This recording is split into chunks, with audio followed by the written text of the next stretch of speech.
Selamat malam Ambon. Silakan dipilih-pilih.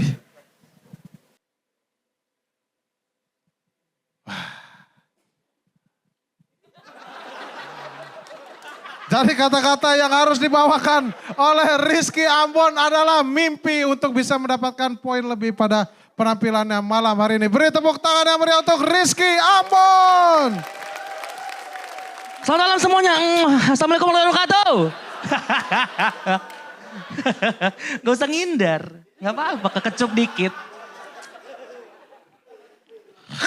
Gue kira gue mimpi masuk suci.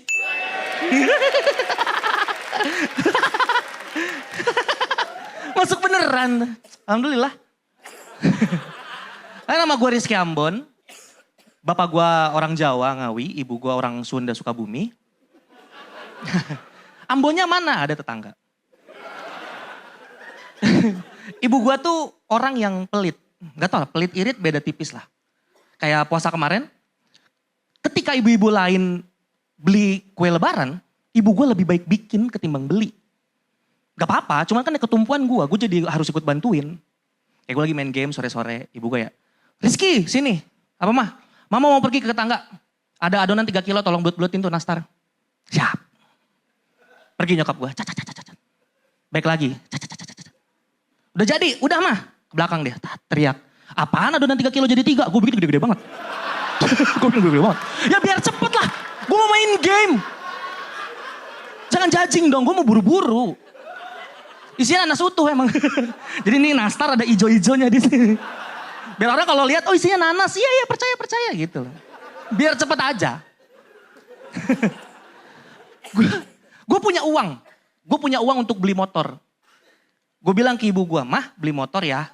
Jangan, motor masih bagus, ngapain beli. Bagus kan di benak dia. Motor gue tuh jelek, emang harus diganti, tapi ibu gue gak mau. Motor gue rapuh. Di dekat rumah gue itu ada lubang. Kecil, seukuran ban, tapi dalam. Gue pernah kena itu sekali. Gue lagi naik motor, jedrak. Lo kok jalan, gue bilang. Motor gue. Hilang gitu aja, lenyap. Gak tahu gue. Dan motor gue ini yang kalau misalnya rusak, gue bawa ke bengkel, gak tahu montir penyakitnya apa. Kayak disantet. Bang motor saya kenapa? Orang deket deh. Sembarang mulutnya. Itu ibu gue. Bapak gue tuh tipikal yang wise, bijak. Dia tahu apa yang harus dia omongin. Waktu gue masih kecil, gue dibully parah. Dikatain item, keriting, segala macam. Gue nangis. Gue bilang ke bapak gue, Pak aku dibully. Kata-katanya gue pegang sampai sekarang, bapak gue ngomong gini. Insana incorpore sano. Kalau orang lain bicara benar, jangan marah. Nah, ekspresi gue kayak kalian pas udah gede. Kayaknya salah dulu pas kecil gitu. Ekspresi gue persis kayak, kayaknya salah. Gue juga gitu pas SMA. SD gue dikasih tahu, SMA baru ngeh. Sama kayak kalian tadi, kayak salah, kayak gitu persis. Kayak gitu, gue juga kaget. Tapi yang gue gak tahu, dan bapak gue gak ngasih tahu, ternyata bully ada fisik. Gak cuman verbal. SMP kelas 1, baru jalan nih, tiba-tiba gue gak tahu siapa kakak kelas, siapa, tiba-tiba ngejambak. Gue keriting. Lagi diem, lagi duduk, tiba-tiba ditendang. Minggir lu item. Jadi setiap gue pulang sekolah selalu ada ceplakan kaki gitu yang gue gak tahu ngejelasinnya gimana ke orang tua gue. Kecuali main bola. Kelas 1 baru masuk awal-awal. Ada abang-abangan datang. Kolekan, duit kumpulin. Iseng aja gue nyeletuk, emang kalau kekumpul mau ngapain nyewa badut, kata gue. Marah, item sini lu, ditarik gue ke kamar mandi sekolah. Dicemplungin pala gue, bak. Ada temen gue ngebelain. Weh ngapain temen gue? Sini lu, ditarik berdua tuh, bak. Gini, masalah gue jadi 2, udah mana kelep, pala gue kebentur-bentur. Yang gak usah segitunya. Makanya ada yang menarik dari kasus Panji Pragiwaksono waktu ngebully Wapres. Banyak yang komen, Panji pembuli. Panji pinter-pinter tapi suka bully. Gue gak peduli Panji dibully, yang gue peduliin orang-orang ini waktu gue diinjek-injek kemana? Orang-orang ini yang bilang anti bullying, mana waktu gue lagi tersiksa? Waktu gue lagi diinjek-injek, gak ada satupun yang ngomong, jangan injek dia. Gak ada, kosong. Gue malah denger kayak, palanya belum bang, itu yang gue denger. Gue dibully abis-abisan. Gue diinjek, gue ditendang. Pada saat itu gue gak tahu stand up.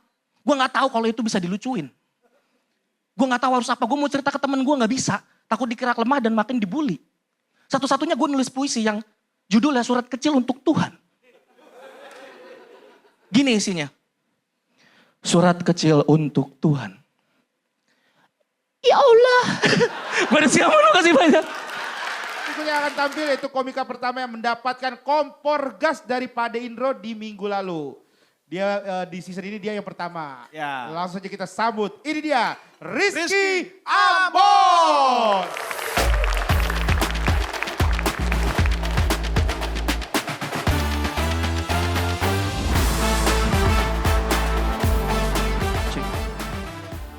Selamat malam semuanya. Assalamualaikum warahmatullahi wabarakatuh. Gua punya teman nongkrong utama. 3 orang, Sahat, Yudi, Rido. Selain teman nongkrong emang kami satu kosan juga. Yang bikin gue suka nongkrong sama mereka, kami tuh bisa ngebahas sesuatu mulai dari yang gak penting sampai gak penting banget, jalan gitu bahasan ini.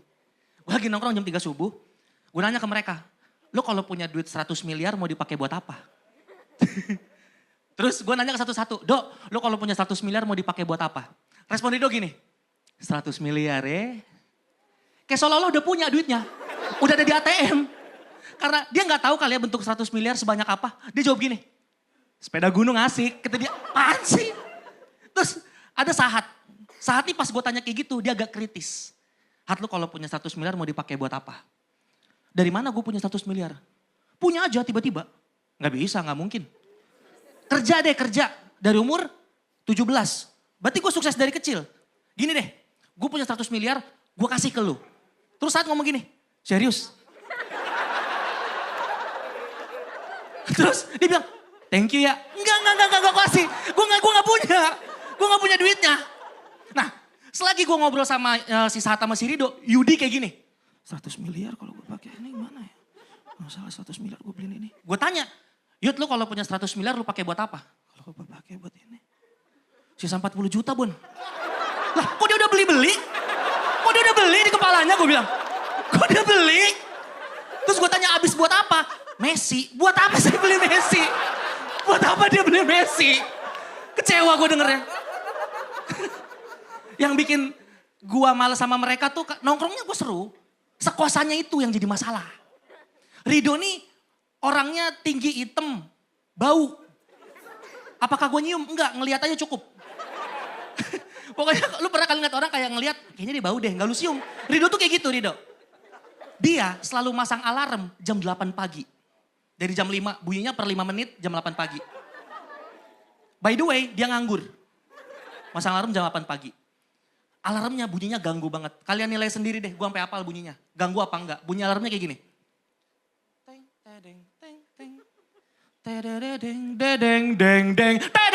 Tiba-tiba gede. Shock gue lagi tidur. Tiba-tiba alarmnya volume up gitu. Dan plot twistnya dia bikin alarm jam 8 padahal nganggur hanya untuk tahu itu jam 8. Gak penting. Dan dia tuh selalu gak pernah bilang kalau ada teman mau main ke kosan. Gue lagi tidur di ruang tamu. Terus Rido tiba-tiba berisik. Cak. Gue tidur. Gue bangun, pak duduk. Depan gue udah ada Rido sama 3 orang lainnya. Baru bangun tidur, gue nongkrong. Baru bangun tidur, gue ngobrol. Yang diobrolin mereka, cara masuk suci. Yang masuk sucinya aja masih tidur. Tiba-tiba gue nongkrong masuk obrolan. Sahat yang kedua. Dia ini jorok banget. Gue bilang, Hat, kosan lu banyak kecoanya. Bersihin lah. Ada yang gede juga tuh bisa terbang. Respon Sahat kayak gini. Lu ngerti apa soal Robert? Udah ada namanya kecoanya.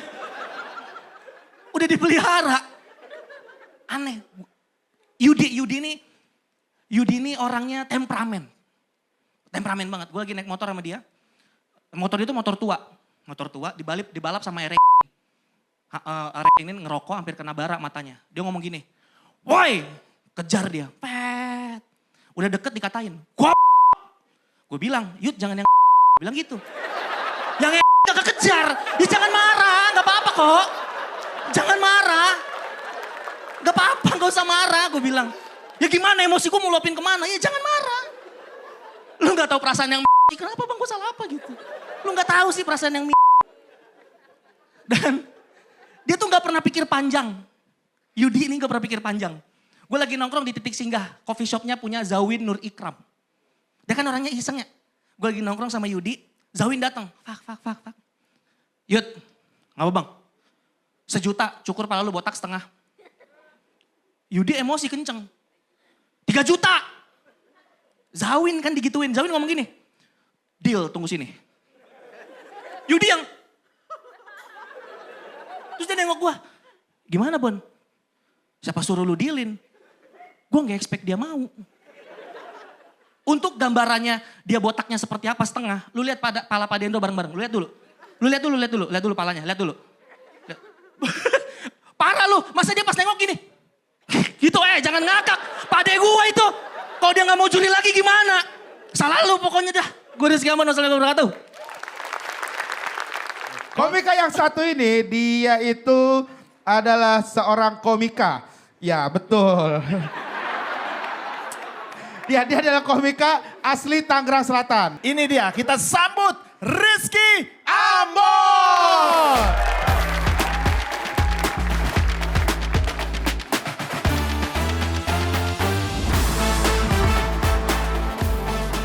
Cek. Assalamualaikum warahmatullahi wabarakatuh. Gak siap, beberapa ada yang kaget. Halo teman-teman, gue Rizky Ambon. Menurut keyakinan saya, gak semua orang ketika liburan bisa mendapatkan ketenangan dan kenyamanan. Gini, followers gue di antara peserta-peserta lain itu paling banyak.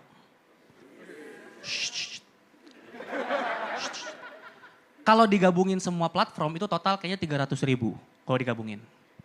Belum sekarang gue masuk Suci. Semua orang jadi makin tahu gue ini TV nasional. Ini yang gue takutin teman-teman. Gue takut ketika gue liburan nanti entah kapan gue jadi nggak punya privasi.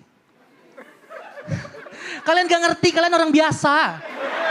Kalian gak ngerti karena kayak Bang Radit gitu kan, Irina, Pak Dendro, Bang Panji, Cing Abdel.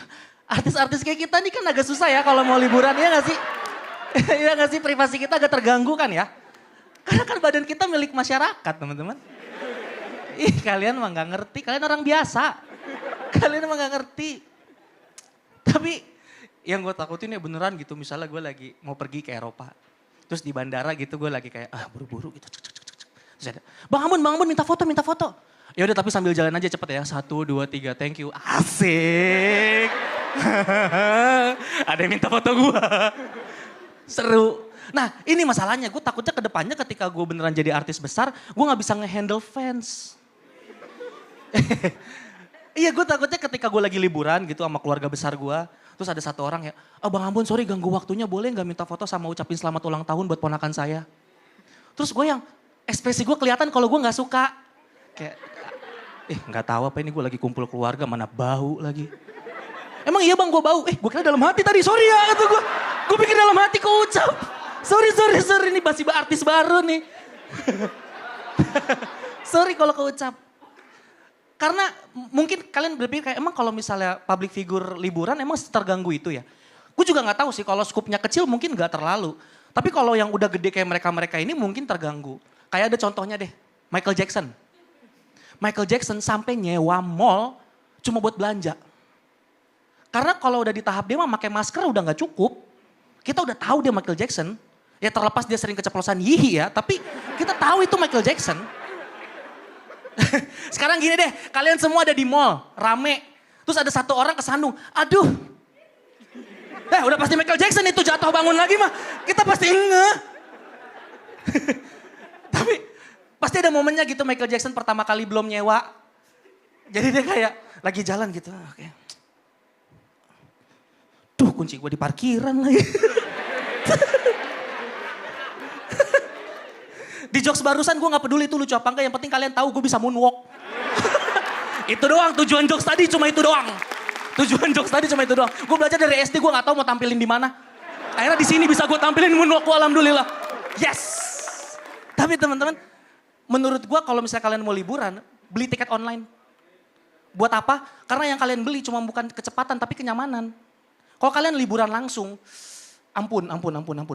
Pungli-pungli ini bikin kita resah banget gitu.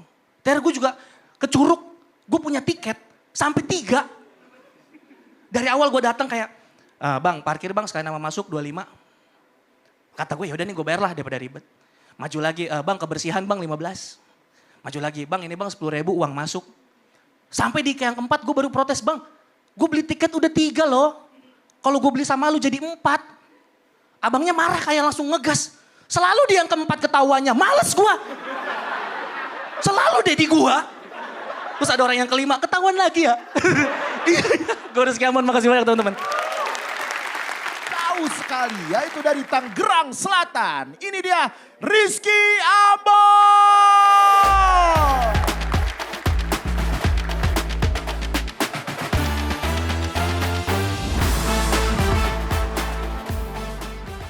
Selamat malam semuanya.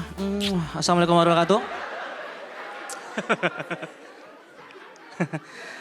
Kalian mungkin pernah dengar kalimat, mulai aja dulu lalu buat yang lebih baik. Menurut gue kalimat ini orang Indonesia banget. Tapi gue harus revisi sedikit. Mungkin kalimatnya jadi, mulai aja dulu yang nanti mah gimana nanti. Indonesia banget itu guys. Kalian tahu lava cake? Sempat viral. Banyak yang beli, banyak yang nyari. Temen gue tiba-tiba buka PO, gak pernah dagang. Gue pengen beli, gue pengen nyobain lava cake kayak apa sih. Gue WhatsApp, dari WhatsApp aja gue udah tahu kue dia gak enak. Gini, gue bilang, bro mau dong lava cake-nya. Aman, pedes gak? Pedes enggak. Udah pedes enggak. Lava di dia sambel kali ya. Kayak merecon gitu kali di kepala dia. Kalian tahu takoyaki? Asalnya dari Jepang, gue dari Pamulang. Ada orang Pamulang dengan nekat dagang takoyaki. Dia tuh harusnya tuh ada guritanya, tapi ini gak ada, tepung doang. Kata gue, bang ini tepung doang, guritanya mana? Ini deh, kata dia. Dai. Bercanda. sorry, I'm so confused. Tanca kali lo, jelek Inggris lo. Kalian tahu papeda? Asalnya kan dari Papua ya. Gue nemu yang dagang orang Jawa. Boleh nggak? Boleh, orang Indonesia mah bebas. Gue bilang, bang beli papeda berapaan? 2.000 mas. Abang sorry, abang kan orang Jawa kenapa dagang papeda? Terus dia panik.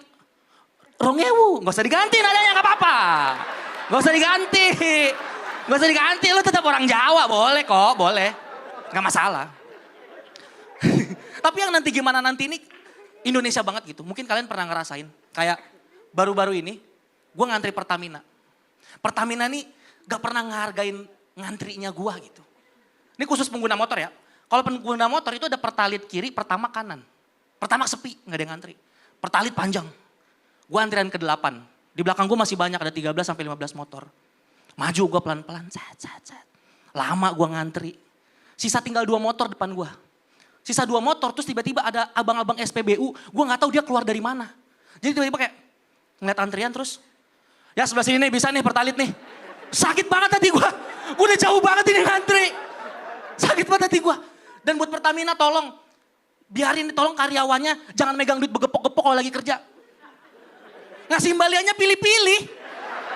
Deh, bener gak gue? Duit gue capan, gue beli 30.000, kembali 20.000 udah begini. Buat orang jelek mah yang jelek. Bang yang itu. Nih gitu, sakit banget hati gue. Tapi terima kasih buat Pertamina udah gak naikin harga. Kepake buat gue, sebagai orang-orang kayak gue. Untuk tema yang sebesar ini, ngomongin Indonesia. Gue gak bisa stand up doang. 5 menit gak cukup waktunya untuk bahas premis sebesar ini, Indonesia tanah airku. Makanya gue akan bawain ini keresahan gue semuanya, seperti seniman-seniman terdahulu. Gue akan puisi teman-teman.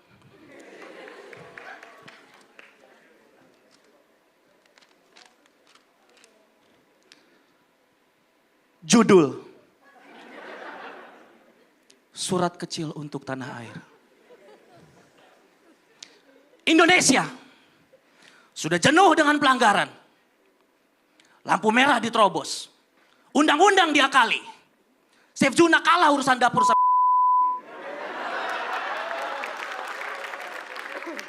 Sudah berapa kali? Sudah berapa kali kita mengkhianati negeri ini? Sudah berapa kali kita ngerepotin Ferry Irwandi? Dan sudah berapa batang rokok yang dia hisap? Semakin rusak negeri ini, semakin rusak paru-paru beliau.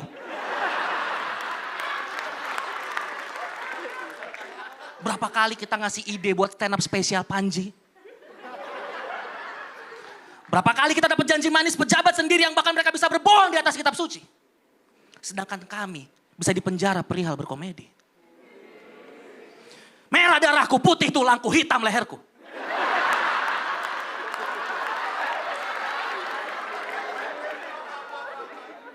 Bukan karena kebanyakan gula. Tapi hitam karena panas terik matahari. Susahnya mencari kerja di negeri sendiri. Negara lain mungkin jauh lebih maju. Negara lain mungkin jauh lebih berlimpah. Namun, tanamkan dalam jiwa dan raga kita. At least negara kita gak berantem sama Cina, cetas.